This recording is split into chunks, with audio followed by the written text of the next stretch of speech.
Hello students, I am Seema Kushwaha from Bharti group of college. आज हम पढ़ेंगे first paper के सेकंड यूनिट का टॉपिक है हमारा प्रकाश विद्युत प्रभाव तथा आइंस्टीन द्वारा इसकी व्याख्या।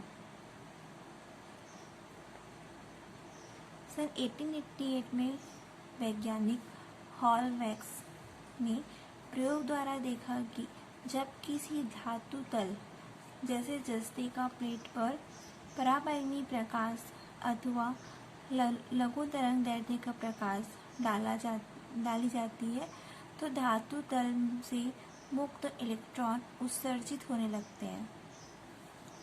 सन 1888 में जो वैज्ञानिक थे हॉलवैक्स, उन्होंने प्रयोग द्वारा देखा कि जब किसी मेटल सरफेस पर धातु तल पर जैसे जस्ते की प्लेट हो गया पर पराबैंगनी लाइट या लघु तरंग दैर्ध्य का प्रकाश लाइट ऑफ वेवलेंथ डाली जाती है तो धातु तल से मुक्त इलेक्ट्रॉन तो मेटल सरफेस से फ्री इलेक्ट्रॉन एमिटेड होने लगते हैं और इस घटना को, इस इंसिडेंट को ही लाइट इलेक्ट्रिक इफेक्ट कहते हैं, प्रकाश विद्युत प्रभाव कहते हैं तथा उत्सर्जित इलेक्ट्रॉन को प्रकाश इलेक्ट्रॉन कहते हैं और एमिटेड इलेक्ट्रॉन को ही फोटो इलेक्ट्रॉन कहते हैं। यहाँ पे डायग्राम बना हुआ है प्रकाश विद्युत प्रभाव की प्रायोगिक व्यवस्था, जिसमें यहाँ पर ये निवार्तित कांच का बल्ब है और ये पराबैंगनी प्रकाश है।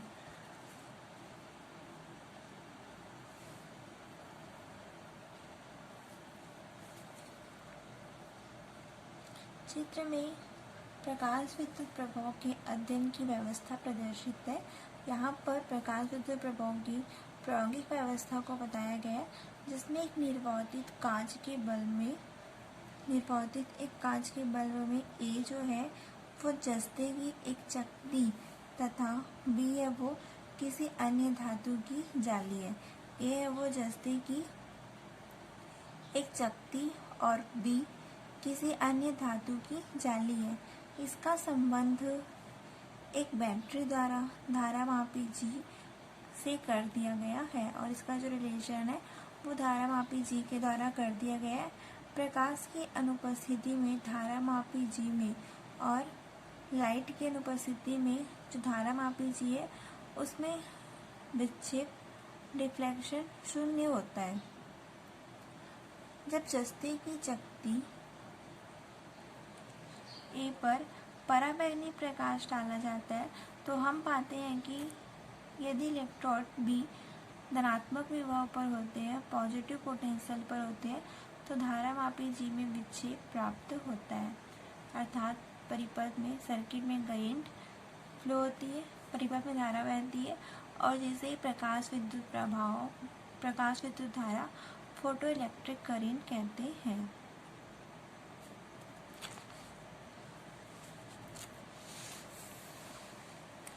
यहाँ पर प्रकाश विद्युत प्रभाव के प्रायोगिक अध्ययन में हम इसमें देखते हैं कि एक निर्वातित कांच के बल्ब में ए है वो जस्ते की एक चकती और बी किसी अन्य धातु की जाली है।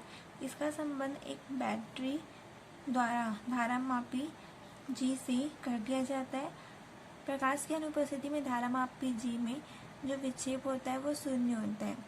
जब जस्ते की चकती ए पर पराबैंगनी प्रकाश डाला जाता है तो हम पाते हैं कि यदि इलेक्ट्रोड बी जो है वो धनात्मक विभव पर होता है तो धारामापी जी में विक्षेप प्राप्त होता है, अर्थात परिपथ में सर्किट में करंट फ्लो होती है, धारा बहती है और जिसे फोटो इलेक्ट्रिक करंट कहते हैं।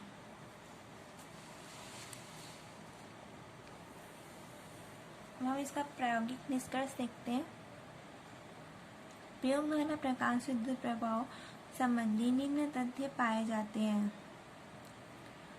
फर्स्ट, प्रकाश इलेक्ट्रॉनों का उत्सर्जन तभी संभव होता है जबकि धातु तल पर आपतित प्रकाश की आवृत्ति म्यू एक निश्चित न्यूनतम मान म्यू नॉट से अधिक हो। प्रकाश इलेक्ट्रॉनों का उत्सर्जन तभी संभव होता है जबकि धातु तल पर आपतित प्रकाश की आवृत्ति म्यू एक निश्चित न्यूनतम मान म्यू नॉट से अधिक हो। इस न्यूनतम आवृत्ति म्यू नॉट को ही दी गई धातु तल की दहलीय आवृत्ति कहते हैं। सेकेंड है उत्सर्जित इलेक्ट्रॉन की अधिकतम गतिज ऊर्जा मैक्सिमम काइनेटिक एनर्जी आपतित प्रकाश की आवृत्ति पर निर्भर करती है। एमिटेड इलेक्ट्रॉन की maximum kinetic energy incidence light की फ्रीक्वेंसी पर डिपेंड करती है, न कि इंसिडेंस लाइट की इंटेंसिटी पर, न कि आपतित प्रकाश की तीव्रता पर। थर्ड है उत्सर्जित इलेक्ट्रॉनों की संख्या नंबर ऑफ एमिटेड इलेक्ट्रॉन आपतित प्रकाश की तीव्रता पर निर्भर करती है। एमिटेड इलेक्ट्रॉन की संख्या इंसिडेंस लाइट की इंटेंसिटी पर डिपेंड करती है, न कि उसकी फ्रीक्वेंसी पर। फिफ्थ है धातु सतह पर मेटल सरफेस पर लाइट के गिरते ही इलेक्ट्रॉन है वो एमिटेड होने लगते हैं। अब इसकी व्याख्या के बारे में देखते हैं। उपयुक्त प्रायोगिक तथ्यों की व्याख्या मैक्सवेल के विद्युत चुंबकीय तरंग सिद्धांत द्वारा नहीं की जा सकी, और ऊपर जितने भी प्रायोगिक तथ्य उसकी व्याख्या मैक्सवेल के इलेक्ट्रोमैग्नेटिक वेव सिद्धांत द्वारा नहीं की जा सकी। इसके निम्नलिखित 3 कारण हैं, और इसके कारण है वो हम देखते हैं।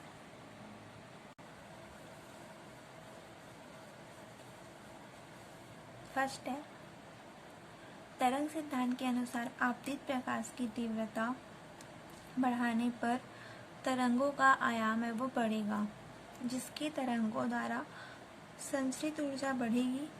फलतः धातु से मुक्त इलेक्ट्रॉनों को अधिक ऊर्जा मिलेगी। अतः उत्सर्जित फोटो इलेक्ट्रॉनों की ऊर्जा बढ़नी चाहिए, जो कि प्रायोगिक तथ्य के विपरीत है। तरंग सिद्धांत के अनुसार जो इंसिडेंस लाइट की इंटेंसिटी बढ़ाने पर वेवलेंथ एम्पलीट्यूड तरंगों का आयाम बढ़ेगा, जिसके तरंगों द्वारा संचरित ऊर्जा है वो बढ़ेगी। फलतः मैटर से जो फ्री इलेक्ट्रॉन को अधिक एनर्जी मिलेगी। अतः एमिटेड जो उत्सर्जित फोटो इलेक्ट्रॉन है की ऊर्जा बढ़नी चाहिए, जो कि प्रायोगिक तथ्य के विपरीत है। सेकेंड है तरंग सिद्धांत के अनुसार यदि आपतित प्रकाश की तीव्रता है वो इतनी है वह धातु के इलेक्ट्रॉनों को निकालने के लिए पर्याप्त ऊर्जा प्रदान कर सके, तो आपतित प्रकाश की आवृत्ति तरंग सिद्धांत के अनुसार यदि आपतित प्रकाश की तीव्रता इतनी है वह धातु के इलेक्ट्रॉनों को निकालने के लिए पर्याप्त ऊर्जा प्रदान कर सके, तो आपतित प्रकाश की आवृत्ति चाहे कुछ भी हो धातु तल से इलेक्ट्रॉन उत्सर्जित होने चाहिए। जबकि प्रयोगों द्वारा पाया जाता है कि इलेक्ट्रॉनों के उत्सर्जन के लिए आपतित प्रकाश की आवृत्ति एक निश्चित न्यूनतम आवृत्ति म्यू नॉट से अधिक होनी चाहिए। थर्ड है चूंकि प्रकाश तरंगों द्वारा संचरित ऊर्जा धातु तल प्रकाशित क्षेत्रफल में उपस्थित सभी इलेक्ट्रॉनों में वितरित होगी, अतः इलेक्ट्रॉन द्वारा उत्सर्जन के लिए आवश्यक ऊर्जा संचित करने में कुछ समय लगना चाहिए। जबकि प्रयोग द्वारा पाया जाता है कि धातु तल पर प्रकाश डालते ही उसे इलेक्ट्रॉन उत्सर्जित होने लगते हैं। तत्पश्चात सन 1905 में आइंस्टीन ने प्लांक द्वारा प्रतिपादित क्वांटम सिद्धांत को आधार मानकर प्रकाश विद्युत प्रभाव की व्याख्या की, जिसके अनुसार प्रकाश है वो ऊर्जा के छोटे छोटे बंडल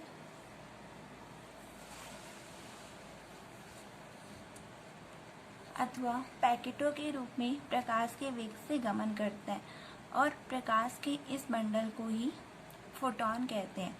प्रत्येक फोटॉन की ऊर्जा होती है h mu equal to hc/λ तथा संवेग होता है h म्यू अपॉन c, जहाँ h है वो प्लांक कांस्टेंट है, प्लांक नियतांक है, म्यू है वो प्रकाश विकिरण की आवृत्ति है, फ्रीक्वेंसी ऑफ लाइट रेडिएशन है म्यू, एंड लैम्डा है वेवलेंथ तरंग दैर्ध्य। आइंस्टीन के अनुसार प्रकाश की तीव्रता इन्हीं फोटॉनों की संख्या पर निर्भर करती है। आइंस्टीन है उनके अनुसार जो इंटेंसिटी है लाइट की वो इन्हीं नंबर ऑफ फोटॉन पर डिपेंड करती है। जब फ्रीक्वेंसी म्यू का रेडिएशन, जब आवृत्ति म्यू का विकिरण किसी धातु तल पर डाला जाता है, किसी मेटल सरफेस पर डाला जाता है, तो प्रत्येक आपतित फोटॉन की ऊर्जा h म्यू होती है, जो धातु के भीतर उपस्थित इलेक्ट्रॉन को प्राप्त होती है। आइंस्टीन के अनुसार जो लाइट की इंटेंसिटी है वो इन्हीं फोटॉनों की संख्या पर निर्भर करती है। जब फ्रीक्वेंसी म्यू का रेडिएशन किसी मेटल सरफेस पर डालते हैं तो प्रत्येक आपतित फोटॉन की ऊर्जा, तो प्रत्येक इंसिडेंस फोटॉन्स की एनर्जी h म्यू होती है, जो मेटल के अंदर उपस्थित इलेक्ट्रॉन को प्राप्त होती है। और यह जो एनर्जी है वो दो प्रकार से व्यय होती है। फर्स्ट है ऊर्जा का कुछ भाग धातु के भीतर से धातु के तल तक मुक्त इलेक्ट्रॉन को लाने में व्यय होता है। इस ऊर्जा को धातु का कार्यफलन या दैलीय ऊर्जा कहते हैं। ऊर्जा का कुछ भाग, एनर्जी का कुछ पार्ट है वो धातु के भीतर से धातु के मेटल के सरफेस तक फ्री इलेक्ट्रॉन को लाने में खर्च होता है, और इस एनर्जी को ही मेटल का कार्यफलन, वर्क फंक्शन या दैलीय ऊर्जा कहते हैं। किसी धातु का कार्यफलन वह न्यूनतम ऊर्जा है जो उस धातु के भीतर से मुक्त इलेक्ट्रॉन को उसके तल तक लाने के लिए आवश्यक होती है। इसका मान भिन्न भिन्न धातुओं के लिए भिन्न भिन्न होता है और इसकी जो वैल्यू है वो अलग अलग मेटल के लिए अलग अलग होता है। इसे अक्षर फाई द्वारा प्रदर्शित किया जाता है। यदि धातु की दैलीय आवृत्ति म्यू नॉट, दैलीय तरंग दैर्ध्य लैम्डा नॉट है, तो धातु का कार्यफलन होगा phi equal to h mu naught. तो h म्यू को हम लिखेंगे h अपॉन लैम्डा नॉट, जहाँ c है वो प्रकाश की चालक वेलोसिटी ऑफ लाइट है। ये हो गया इक्वेशन 1। सेकेंड है ऊर्जा का शेष भाग। एनर्जी का जो शेष भाग है वो धातु तल पर मेटल सरफेस पर फ्री इलेक्ट्रॉन को एनर्जी देने में, काइनेटिक एनर्जी देने में प्रयुक्त होता है।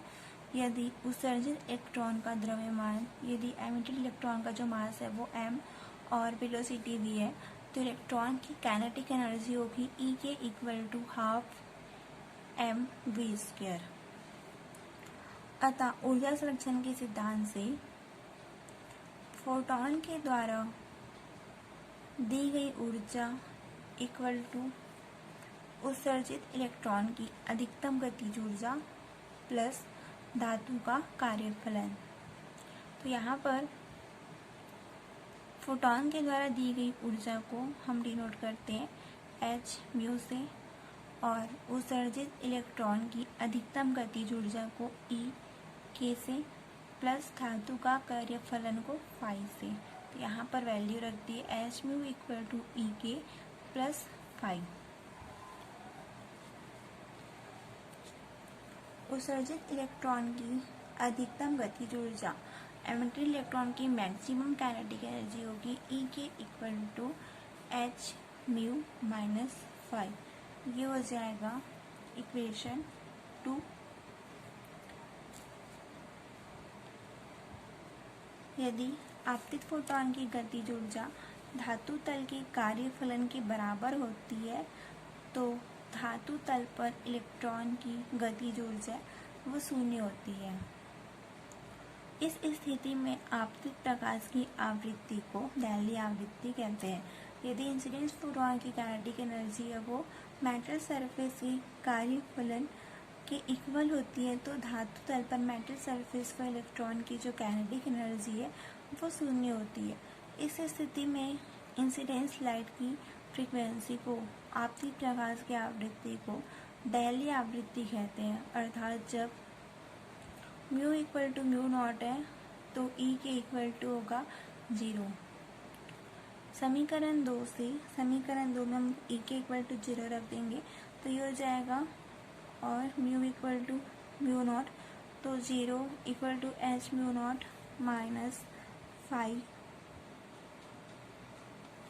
तो फाइव की वैल्यू हो जाएगी five equal to H mu naught. Five का मान समीकरण 2 में रखने पर होगा ई के equal to H mu minus, समीकरण 2 में हम फाइव की वैल्यू रख देंगे, तो ये हो जाएगा ई के equal to H mu minus H mu naught equal to H mu equal to होता है H C upon lambda minus H mu naught equal to H C upon lambda not.